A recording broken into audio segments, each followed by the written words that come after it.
List of shame అంటే సిగ్గుపడే స్థాయిలో ఉన్నటువంటి దేశాల జాబితాలో తాజాగా ఇజ్రాయెల్ పాలస్తీనాల్ని చేర్చింది ఐక్యరాజ్యసమితి.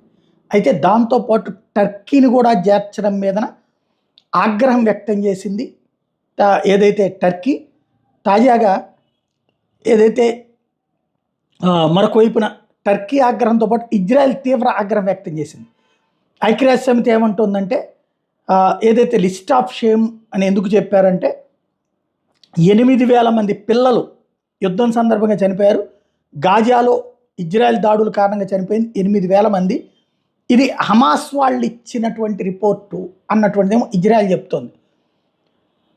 హమాస్కి సంబంధించిన వాళ్ళే అక్కడ ప్రభుత్వాన్ని నడుపుతున్నారు, పాలస్తీనా ప్రభుత్వాన్ని.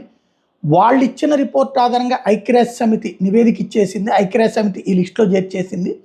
ఎలా కరెక్ట్ అని ఒకవైపున ఇజ్రాయెల్ ప్రశ్నిస్తుంటే తాము కూడా వెరిఫై చేశామని, ఐక్యరాజ్యసమితి తరపున కూడా వెరిఫై చేశామని, అక్కడ అనేక మంది పిల్లలు ప్రాణాలు కోల్పోయారని సంఖ్యని ప్రభుత్వం ధృవీకరించిందని, అందుకనే లిస్ట్ ఆఫ్ షేమ్లో చేర్చామని ఐక్యరాజ్యసమితి చెప్తోంది.